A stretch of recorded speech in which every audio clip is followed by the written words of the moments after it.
Hello friends, welcome to PSC talks. ഇന്ന് നമ്മൾ കാണാൻ പോകുന്നത് കേരളത്തിലെ കായലുകളെ കുറിച്ചാണ്. ഓക്കെ, കേരളത്തിലെ കായലുകളെ കുറിച്ചും അതുപോലെ രാംസാർ സൈറ്റുകളെ കുറിച്ചും. കേരളത്തിൽ രാംസാർ സൈറ്റ്സ് ആയിട്ടുള്ളത് 3 പ്രധാനപ്പെട്ട കായലുകളാണ്. ഒന്ന് അഷ്ടമുടി കായൽ, അതുപോലെ വേമ്പനാട് കായൽ, 3 ശാസ്താംകോട്ട കായൽ. ഏതൊക്കെയാണ് രാംസാർ സൈറ്റുകളായിട്ട് കേരളത്തിലുള്ളത്? 1 അഷ്ടമുടി, 2 വേമ്പനാട്, 3 ശാസ്താംകോട്ട. ഇതിൽ അഷ്ടമുടിയും ശാസ്താംകോട്ടയും കൊല്ലം ജില്ലയിലാണ്. വേമ്പനാട് ലേക്ക് എന്നുള്ളത് എവിടെയാണ്? കോട്ടയം, എറണാകുളം, ആലപ്പുഴ ജില്ലകളിലായിട്ട് വ്യാപിച്ചു കിടക്കുന്നു. ഓക്കെ, നമുക്ക് ഓരോ കായലും എടുത്ത് നോക്കാം. ഇതിൽ കായലുകളെ കുറിച്ചുള്ള പഠനം അറിയപ്പെടുന്നത് ലിംനോളജി എന്നുള്ള പേരിലാണ്. കായലുകളെ കുറിച്ചുള്ള പഠനം അറിയപ്പെടുന്നത് എങ്ങനെയാണ്? ലിംനോളജി. ലിംനോളജി എന്നുള്ളത് കായലുകളെ കുറിച്ചുള്ള പഠനമാണ്. കേരളത്തിൽ 34 കായലുകളുണ്ട്. ഇനി ഇതിൽ കേരളത്തിലെ പ്രധാനപ്പെട്ട കായലുകളാണ് ഏത്? ഏറ്റവും പ്രധാനപ്പെട്ടതാണ് വേമ്പനാട് കായൽ. കേരളത്തിൻ്റെ ആ ഒരു വാണിജ്യത്തിലും എക്കണോമി ബാക്കി എല്ലാ കാര്യത്തിലും ഏറ്റവും പ്രധാനപ്പെട്ട നിൽക്കുന്നതാണ് വേമ്പനാട് കായൽ. വേമ്പനാട് കായൽ ഈ പറഞ്ഞ പോലെ ഇവിടെ നിങ്ങൾക്ക് നോക്കിയാൽ കാണാം, എറണാകുളം, അതുപോലെ കോട്ടയം, തണ്ണീർമുക്കം ബണ്ടൊക്കെ ഇതുമായിട്ട് ബന്ധപ്പെട്ടുള്ളതാണ്. അതായത് ആലപ്പുഴ, ഈ ജില്ലകളിൽ വ്യാപിച്ചു കിടക്കുന്നതാണ് ഇത് വേമ്പനാട് കായൽ. കേരളത്തിലെ തന്നെ ഏറ്റവും വലിയ കായലുകളൊന്നാണ് ഇത് വേമ്പനാട് കായൽ. അതുപോലെ ലോങ്ങസ്റ്റ് ലേക്ക്, അതായത് ഏറ്റവും നീളത്തിലുള്ള ഇന്ത്യയിലെ ലേക്കുകളെന്നാണ് വേമ്പനാട് കായൽ. ഇത് തന്നെയാണ് രാംസാർ സൈറ്റുകൾ, പ്രധാനപ്പെട്ട രാംസാർ സൈറ്റുകളൊന്നാണ്. നാഷണൽ വാട്ടർവേ 3, അതായത് ദേശീയ ജലപാത 3 കൊല്ലം കോട്ടപ്പുറം ഉള്ളത് എവിടെയാണ്? വേമ്പനാട് കായലുമായിട്ട് ബന്ധപ്പെട്ടാണ്. ഓക്കെ, നാഷണൽ വാട്ടർവേ 3 ഉള്ളത് കൊല്ലം കോട്ടപ്പുറമാണ്. 328 കിലോമീറ്റർ ആണ്. ഇത് ആരംഭിക്കുന്നത് അഷ്ടമുടി കായലിലാണ്. അതിൻ്റെ മറ്റൊരു പേര് വെസ്റ്റ് കോസ്റ്റ് കനാൽ എന്നും കൂടിയാണ്.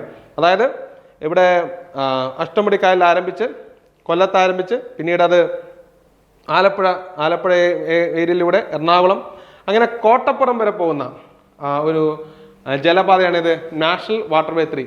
അപ്പം കേരളത്തിലുള്ള ദേശീയ ജലപാത, നമുക്ക് നാഷണൽ ഹൈവേ അറിയാം എന്ന് പറഞ്ഞാൽ തന്നെ NW അല്ലെങ്കിൽ നാഷണൽ വാട്ടർവേ 3 അതാണ് കേരളത്തിലൂടെ കടന്നു പോകുന്നത്. അതിൻ്റെ ഒരു എവിടെ നിന്ന് ആരംഭിച്ച് എവിടെ അവസാനിക്കുന്നു? കൊല്ലത്ത് നിന്ന് കോട്ടപ്പുറം വരെയുള്ള 328 കിലോമീറ്റർ ആണ് നാഷണൽ വാട്ടർവേ 3. ഓക്കെ, അഷ്ടമുടി കായലിൽ ആരംഭിക്കുന്നു, പിന്നീട് വേമ്പനാട് കായലിലൂടെ കോട്ടപ്പുറം വരെ എത്തുന്നു. ഓക്കെ, ഇന്ന് നമ്മൾ കാണുന്ന മറ്റൊന്നത് സുന്ദർബൻസിന് ശേഷം, വേമ്പനാട് കായലിനെ കുറിച്ചാണ്. സുന്ദർബൻസിന് ശേഷം ഇന്ത്യയിലെ ഏറ്റവും വലിയ രാംസാർ സൈറ്റുകളൊന്നാണ് വേമ്പനാട് കായൽ. ഇത് ഞാൻ നേരത്തെ പറഞ്ഞ പോലെ എറണാകുളം, ആലപ്പുഴ, കോട്ടയം ഈ 3 ജില്ലകളിൽ വേമ്പനാട് കായൽ വ്യാപിച്ചു കിടക്കുന്നു. ഇനി വേമ്പനാട് കായലിന് നോർത്തിലായിട്ട് വീരൻപുഴ അല്ലെ കൊച്ചി കായലും ഇതിനോട് തന്നെ ചേർന്നാണ് കിടക്കുന്നത്. ആലപ്പുഴയിലെ കൈതപ്പുഴ കായലും അതുപോലെ കുട്ടനാട്ടിലെ പുന്നമട കായലും വേമ്പനാട് കായലുമായിട്ട് ചേർന്ന് കിടക്കുന്നു. ഇനി വേമ്പനാട് കായലിൽ നമുക്ക് കുറച്ച് ഐലൻഡുകളുണ്ട്, അതായത് ദ്വീപുകൾ. ഒന്ന് ഏതാണ്? Wellington island. അതാണ് ലാർജസ്റ്റ് ഐലൻഡ് ഇൻ വേമ്പനാട് ലേക്ക്. വേമ്പനാട് കായലിലുള്ള ഏറ്റവും വലിയ ഐലൻഡ് എന്ന് പറയുന്നത് അതാണ് വെല്ലിംഗ്ടൺ ഐലൻഡാണ്. വെല്ലിംഗ്ടൺ ഐലൻഡ് എന്നുള്ളതാണ് കൊച്ചി തുറമുഖമായിട്ട് ബന്ധപ്പെട്ടുള്ള ഒരു ഐലൻഡാണ് ഇത്, വെല്ലിംഗ്ടൺ ഐലൻഡ്. പിന്നെ മറ്റുള്ള വൈപ്പിൻ ദ്വീപ് അല്ലെങ്കിൽ വൈപ്പിൻ ഐലൻഡ്. വൈപ്പിൻ ദ്വീപിലാണ് ഏറ്റവും മോസ്റ്റ് ഇൻഹബിറ്റഡ് ഐലൻഡ്, അതായത് ഏറ്റവും കൂടുതൽ ജനവാസമുള്ള ഐലൻഡാണ് ഇത് വൈപ്പിൻ ദ്വീപ്. മറ്റുള്ള പാതിരാമണൽ, കുമരകം ഏരിയയുള്ള പാതിരാമണൽ ഐലൻഡ്, ഒരു പക്ഷികളൊക്കെ മറ്റുള്ള കുമരകം പക്ഷി സങ്കേതമായിട്ട് ബന്ധപ്പെട്ട് കിടക്കുന്നതാണ് ഇത് പാതിരാമണൽ ഐലൻഡ്. മറ്റൊന്നുള്ള വല്ലാർപ്പാടം കണ്ടെയ്നർ ടെർമിനലായിട്ട് ബന്ധമുള്ള Vallarpadam island. Bolgatty Dutch palace അല്ലെ ഒരു ടൂറിസ്റ്റ് മറീന, അതായത് വളരെ ലക്ഷൂറിയസ് ആയിട്ടുള്ള ഷിപ്പുകൾക്കൊക്കെ വന്ന് നിൽക്കാൻ പറ്റുന്ന രീതിയിൽ കേരളത്തിൽ മറീനയുണ്ട്. അതെവിടെയാണുള്ളത്? ബോൾഗാട്ടിയിലാണ്. അതുപോലെ രാമൻ തുരുത്ത്, ഇതൊക്കെ കാണപ്പെടുന്നത് വേമ്പനാട്ട് കായലുമായിട്ട് ബന്ധപ്പെട്ടാണ്.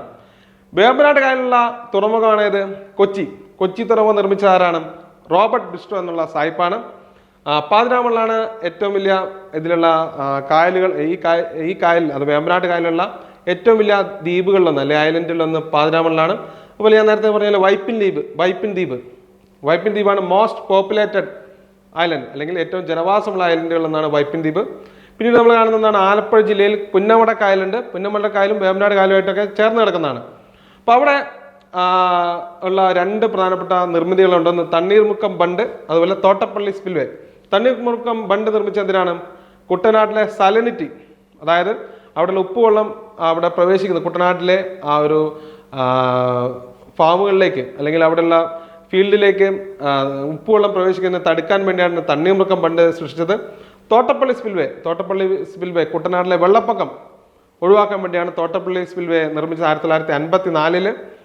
ഇനി ഈ പേരുകൾ കേൾക്കുന്നില്ല, പുന്നമടക്കായൽ അല്ലെങ്കിൽ വേമ്പനാട് കായൽ, ഇതൊക്കെ കേൾക്കുമ്പോഴാണ് കുറേയധികം വള്ളംകളികളുടെ ഒരു പ്രദേശം കൂടിയാണ് വേമ്പനാട് കായൽ.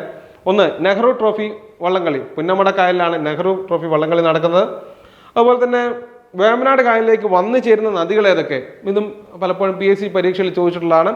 വേമ്പനാട് കായലിലേക്ക് വന്നു ചേരുന്ന നദികളാണ്: ഒന്ന്, മൂവാറ്റുപുഴ നദി; രണ്ട്, മീനച്ചിലാർ, അതായത് പാലാ പ്രദേശത്തുള്ള മീനച്ചിലാർ; മൂന്നാമത് പമ്പ; അതുപോലെ അച്ചൻകോവിൽ, മണിമലയാർ, പെരിയാർ. ഇതൊക്കെ വന്നു ചേരുന്ന എവിടെയാണ്? വേമ്പനാട് കായലിലാണ്. അപ്പോൾ ഒന്നുകൂടെ പറഞ്ഞു കഴിഞ്ഞാൽ ഏതൊക്കെ നദികളാണ് വേമ്പനാട് കായലിലേക്ക് വരുന്നത്? മൂവാറ്റുപുഴ നദി, മീനച്ചിൽ നദി, പമ്പ, അച്ചൻകോവിൽ, മണിമല, പെരിയാർ. ഇതൊക്കെ എവിടെയൊക്കെ വന്നു ചേരുന്നത്? വേമ്പനാട് കായലിലേക്കാണ് വന്നു ചേരുന്നത്. നമ്മൾ അടുത്തായിട്ട് നോക്കുകയാണെങ്കിൽ അടുത്ത കായലാണ് അഷ്ടമുടി കായൽ. രണ്ടാമത്തെ ഏറ്റവും വലിയ കായലിൽ നിന്നാണ് കേരളത്തിലെ രണ്ടാമത്തെ ഏറ്റവും വലിയ കായലാണ് അഷ്ടമുടി കായൽ. നേരത്തെ നമ്മൾ കണ്ട വേമ്പനാട് കായലാണ് കേരളത്തിലെ ഏറ്റവും വലിയ കായൽ. രണ്ടാമത്തെ ഏറ്റവും വലിയ കായലാണ് അഷ്ടമുടി കായൽ. അതുപോലെ തന്നെ കേരളത്തിലെ ഏറ്റവും ആഴം കൂടിയ കായലുമാണ് അഷ്ടമുടി കായൽ. ഇത് കൊല്ലം ജില്ലയിലാണ് നമ്മൾ കാണുന്നത്. ഇനി ആശ്രമം കായൽ എന്ന പേരിലും ഇത് അറിയപ്പെടുന്നുണ്ട്. ഇത് അത് തന്നെയാണ്, ഒരു രാംസാർ സൈറ്റ് തന്നെയാണ്. രാംസാർ സൈറ്റുകൾ എന്ന് പറഞ്ഞാൽ എന്താണ്? കൂടുതൽ സംരക്ഷിതം ഉള്ള ലോകത്ത് തന്നെ, അതായത് രാംസാർ എന്ന് പറയുന്നത് ഇറാനിലെ ഒരു നഗരമാണ്. അവിടെ വെച്ച് ഒരു സമ്മേളനം നടത്തി. ആ സമ്മേളനത്തിൽ 1972 ആ ഒരു സമയത്ത് അങ്ങനെ ആ ഒരു ഇറാനിലെ രാംസാറിൽ വെച്ച് സമ്മേളനത്തിൽ വെച്ച് ലോകത്തുള്ള കായലുകളെയും മറ്റിങ്ങനെയുള്ള ജൈവ വൈദ്യുത ഏരിയകളെ സംരക്ഷിക്കണമെന്നുള്ള ഒരു പ്രമേയം പാസ്സാക്കി. അത് പ്രകാരം കൂടുതൽ സംരക്ഷണം വേണ്ട മേഖലകളെ തരംതിരിക്കുന്നതാണ് രാംസർ സൈറ്റുകൾ എന്ന പേരിൽ അറിയപ്പെടുന്നത്. ഇങ്ങനെ കേരളത്തിലുള്ള എത്ര രാംസർ സൈറ്റ്സ് ഉണ്ട്? 3 രാംസർ സൈറ്റ്സ് ഉണ്ട്. ഒന്ന് ഏതൊക്കെയാണ്? ഒന്ന് വേമ്പനാട്, 2 അഷ്ടമുടി, 3 ശാസ്താംകോട്ട. അതിൽ വേമ്പനാടിനെ കുറിച്ച് നമ്മൾ പറഞ്ഞു. രണ്ടാമത് നമ്മൾ കണ്ടെന്താണ്? ഇവിടെ അഷ്ടമുടി കായലിനെ കുറിച്ചാണ്, ലേക്കിനെ കുറിച്ചാണ് നമ്മൾ കാണുന്നത്. അഷ്ടമുടി ലേക്കിൽ കാണുന്ന ഒരു ഐലൻഡാണിത് മൺട്രോ തുരുത്ത്, അല്ലെ മൺട്രോ ഐലൻഡ്. മൺട്രോ തുരുത്ത് അല്ലെ മൺട്രോ ഐലൻഡ് എന്ന പേരിൽ ഈ അഷ്ടമുടി കായലിൽ നടക്കുന്ന വള്ളംകളിയാണിത് പ്രസിഡൻസ് ട്രോഫി വള്ളംകളി എവിടെ നടക്കുന്നു? അഷ്ടമുടി കായലിൽ നടക്കുന്നു. പുന്നമട കായലിലാണ് ഇത് നെഹ്റു ട്രോഫി നടക്കുന്നത്. ഇവിടെ പ്രസിഡൻസ് ട്രോഫിയാണ് നടക്കുന്നത്. പ്രസിഡൻസ് ട്രോഫി നടക്കുന്നത് എവിടെയാണ്? അഷ്ടമുടി കായലിലാണ്. ഇനി അഷ്ടമുടി കായലിലേക്ക് വരുന്ന പ്രധാനപ്പെട്ട നദിയാണ് കല്ലടയാറാണ് അഷ്ടമുടി കായലിലേക്ക് വരുന്നത്.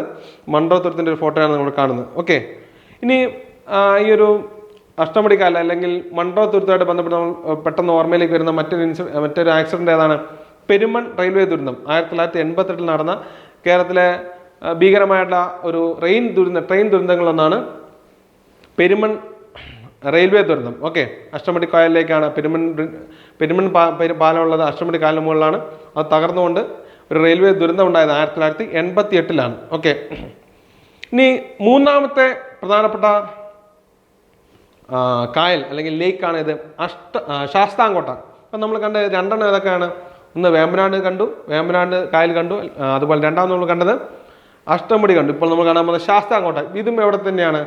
ഇതും കാണപ്പെടുന്നത് കൊല്ലം ജില്ലയിൽ. ഇത് F ഷേപ്പിലാണ് കാണപ്പെടുക. അതായത് ശാസ്താംകോട്ട ഏത് ഷേപ്പിലാണ് കാണപ്പെടുക? F ഷേപ്പിലാണ് കാണപ്പെടുക. രാംസാർ സൈറ്റ്സിൽ തന്നെയാണ്. ക്യൂൻ ഓഫ് ലേക്സ് എന്ന പേരിലാണ് ശാസ്താംകോട്ട അറിയപ്പെടുന്നത്. ശാസ്താംകോട്ട ഏത് പേരിലാണ് അറിയപ്പെടുന്നത്?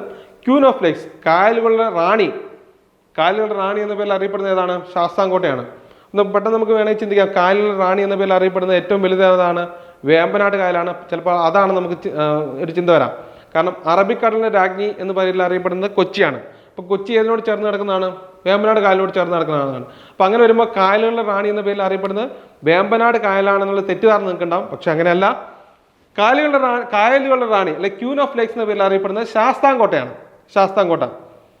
ഓക്കെ, ഇത് ശാസ്ത ക്ഷേത്രം, അതിൻ്റെ തീരത്തുള്ള ശാസ്ത ക്ഷേത്രമായിട്ട് ബന്ധപ്പെട്ടാണ് ശാസ്താംകോട്ട എന്നൊരു പേര് വരുന്നത്. ഇനി മറ്റൊരു ലേക്ക് ഉള്ളത് പൂക്കോട് ലേക്കാണ്. അതായത് വയനാട്ടിലാണിത്. വയനാട് ചുരം കയറി ചെന്ന്, താമരശ്ശേരി ചുരം കയറി ചെന്ന് കഴിഞ്ഞാൽ നമ്മൾ കാണുന്ന ഒരു പ്രകൃതി രമണീയമായിട്ടുള്ള ഒരു ലേക്കാണെന്ത്?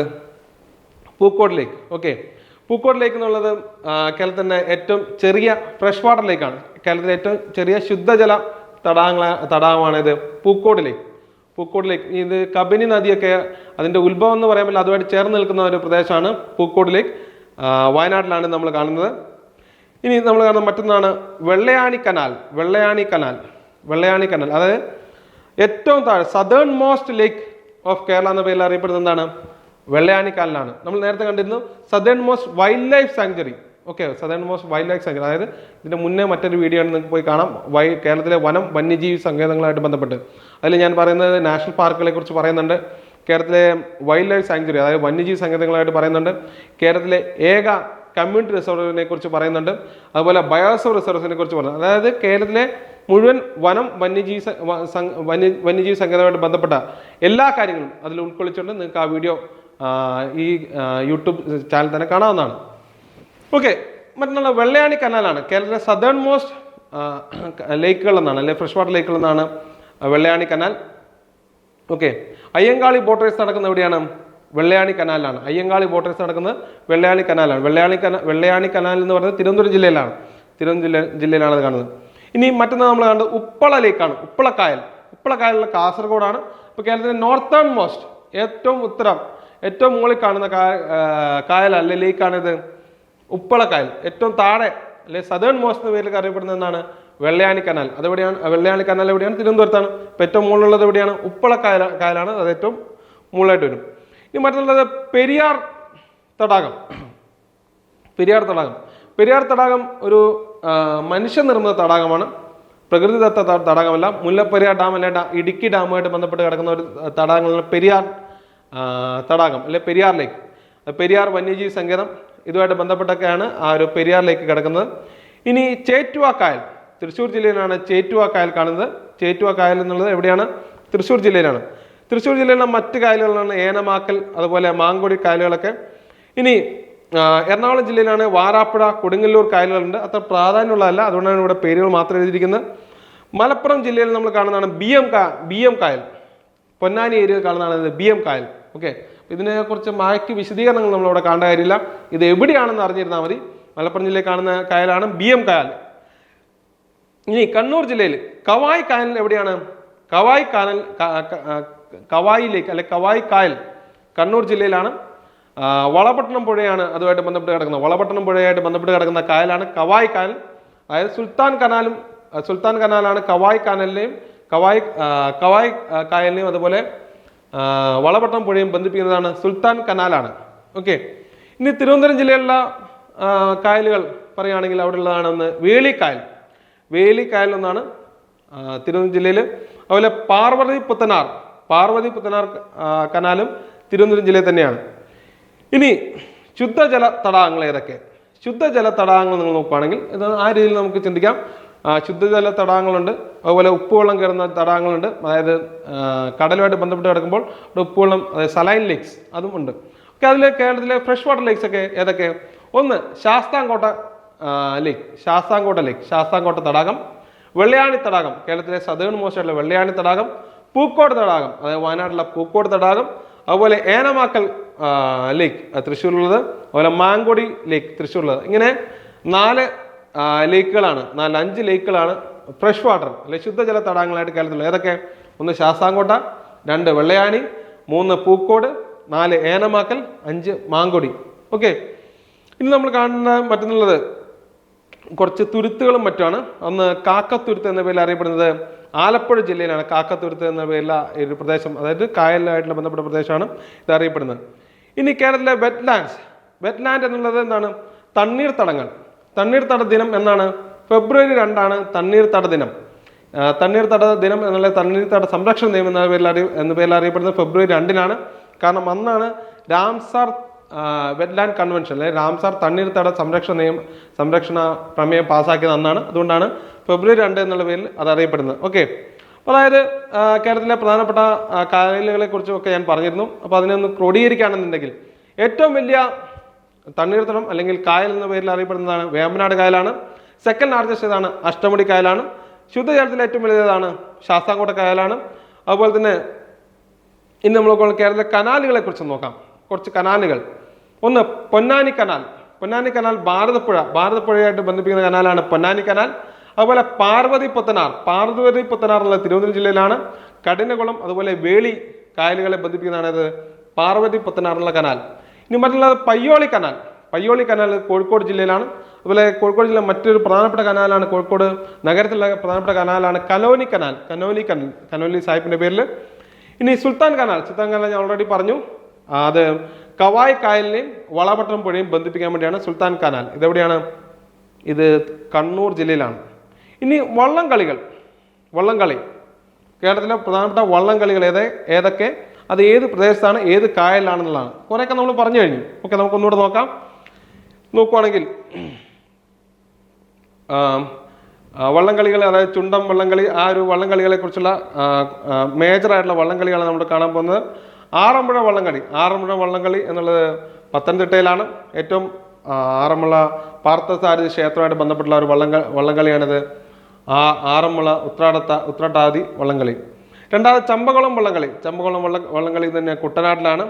അതുപോലെ നെഹ്റു ട്രോഫി പുന്നമട കായലിൽ നടക്കുന്ന ഒരു വള്ളംകളിയാണ് നെഹ്റു ട്രോഫി. ഇനി അതിന് മറ്റൊരു പേരെന്താണ്? Prime ministers trophy. Nehru trophy എന്ന പേരിലും അതുപോലെ പ്രൈം മിനിസ്റ്റേഴ്സ് ട്രോഫി എന്ന പേരിലും അത് അറിയപ്പെട്ടിട്ടുണ്ടായിരുന്നു. ഇനി മറ്റൊന്നാണ് പായിപ്പാട് വള്ളംകളി. ഹരിപ്പാട് പ്രദേശത്ത് നടക്കുന്നതാണ് പായിപ്പാട് വള്ളംകളി. അതുപോലെ ഇന്ദിരാഗാന്ധി വള്ളംകളി നടക്കുന്ന എവിടെയാണ്? കൊച്ചി കായലിലാണ്. ഇനി നമ്മൾ കണ്ടിരുന്നു, നിങ്ങൾ ഓർത്തെടുക്കാൻ പറ്റുന്നുണ്ടോ നോക്കുക, അയ്യങ്കാളി വള്ളംകളി നടക്കുന്ന എവിടെയാണ്? നിങ്ങൾ ഓർത്ത് നോക്കുക. അതുപോലെ പ്രസിഡൻസ് ട്രോഫി, ഇതിന് തൊട്ട് മുന്നേ ഞാൻ പറഞ്ഞു പ്രസിഡൻസ് ട്രോഫി വള്ളംകളി നടക്കുന്നു ഞാൻ അഷ്ടമുടി കായലിലാണെന്ന് പറഞ്ഞു. അഷ്ടമുടി കായലിലാണ് നടക്കുന്നത് പ്രസിഡൻസ് ട്രോഫി നടക്കുന്നത്. ഇനി മറ്റൊന്നാണ് ശ്രീനാരായണ ഗുരു വള്ളംകളി. ഇതും കുമരകം വേമ്പനാട്ട് കായലിലാണ് നടക്കുന്നത് ശ്രീനാരായണ ഗുരു വള്ളംകളി. മദർ തെരേസ വള്ളംകളി നടക്കുന്ന അച്ചൻകോവിലാറിലാണ്, ആലപ്പുഴയിലാണ്. ഇങ്ങനെ ഉത്രട്ടാതി വള്ളംകളി, ഇതും ഇതുപോലെ പമ്പ, പത്തനംതിട്ട പ്രദേശങ്ങളാണ് ഈ ഒരു വള്ളംകളി നടക്കുക. ഓക്കെ, അപ്പോൾ അതായത് നമ്മൾ ഈ ഒരു ഇന്നത്തെ ക്ലാസ് നമ്മൾ കണ്ടതാണ്. കുറച്ച് വേഗത്തിലാണ് ഇനി പോയതെങ്കിലും നിങ്ങൾക്കൊന്ന് റീവൈൻഡ് ചെയ്ത് കഴിഞ്ഞാൽ പെട്ടെന്ന് തന്നെ നോക്കിയെടുക്കാം. ഒന്ന്, കേരളത്തിലെ ലേക്കുകൾ അല്ലെ കായലുകളെ കുറിച്ചാണ് ഞാൻ പറഞ്ഞത്. 2, കേരളത്തിലെ ശുദ്ധജല തടാകങ്ങളെ കുറിച്ച് ഞാൻ പറഞ്ഞു. 3, നമ്മൾ കണ്ട കേരളത്തിലെ തണ്ണീർത്തടങ്ങൾ, അതായത് തണ്ണീർത്തട സംരക്ഷണമായിട്ട് ബന്ധപ്പെട്ട് കേരളത്തിലെ 3 പ്രദേശങ്ങളാണുള്ളത്. ഒന്നെന്താണ്? വേമ്പനാട്, അതുപോലെ 2 അഷ്ടമുടി, 3 ശാസ്താംകോട്ട. ഇനി അതിനുശേഷം നമ്മൾ കണ്ടത് വള്ളംകളികളാണ്. കേരളത്തിലെ പ്രധാനപ്പെട്ട വള്ളംകളികൾ അതെവിടെ നടക്കുന്നു എന്നുള്ള കാര്യം ഞാൻ പറഞ്ഞു. നിങ്ങൾക്ക് ഈ നോട്ട്സ് ആവശ്യമാണെങ്കിൽ ഈ നോട്ട്സ് നിങ്ങൾക്ക് ടെലിഗ്രാം ചാനൽ ലഭിക്കും. PSC Talksന്റെ ടെലിഗ്രാം ചാനലിൽ വ്യക്തമായിട്ട് ഈ നോട്ട്സ് കൊടുത്തിട്ടുണ്ടാകും. ഓക്കെ, നിങ്ങൾക്ക് അത് ഉപയോഗപ്പെടുത്താം. അപ്പോൾ PSC Talksന്റെ ടെലിഗ്രാം ചാനൽ നിങ്ങൾ ടെലിഗ്രാം സെർച്ച് ചെയ്ത് നോക്കുക, ഇല്ലെങ്കിൽ ലിങ്ക് ഈ ഡിസ്ക്രിപ്ഷനിൽ ഉണ്ടാവും. തീർച്ചയായിട്ടും അതിൽ കയറി കഴിഞ്ഞാൽ നിങ്ങൾക്ക് ഈ നോട്ട്സ് കിട്ടും. ഒപ്പം തന്നെ ഈ ക്ലാസ് അതിൻ്റെ റെക്കോർഡിംഗ് യൂട്യൂബിൽ അവൈലബിൾ ആണ്. നമ്മൾ PSC Talks മൊബൈൽ ആപ്ലിക്കേഷനിൽ വ്യക്തമായിട്ട് LDC, LGS, അതുപോലെ 12th ലെവൽ CPO, അതുപോലെ ഡിഗ്രി ലെവലിലേക്ക് വരുമ്പോൾ LSGS, BDO, SI, special topics അടക്കം മുഴുവൻ ക്ലാസ്സുകളും ചുരുങ്ങിയ ഒരു എമൗണ്ടിൽ ലഭ്യമാണ്. നിങ്ങൾക്ക് താല്പര്യമുണ്ടെങ്കിൽ PSC Talks ഹെൽപ്പ് ലൈനിലോ അല്ലെങ്കിൽ സ്റ്റാഫിനെയോ ബന്ധപ്പെടാവുന്നതാണ്. ഓക്കെ, അടുത്ത ക്ലാസ്സിൽ പുതിയൊരു ടോപ്പിക്കായി നമുക്ക് വീണ്ടും കാണാം. Okay, thank you.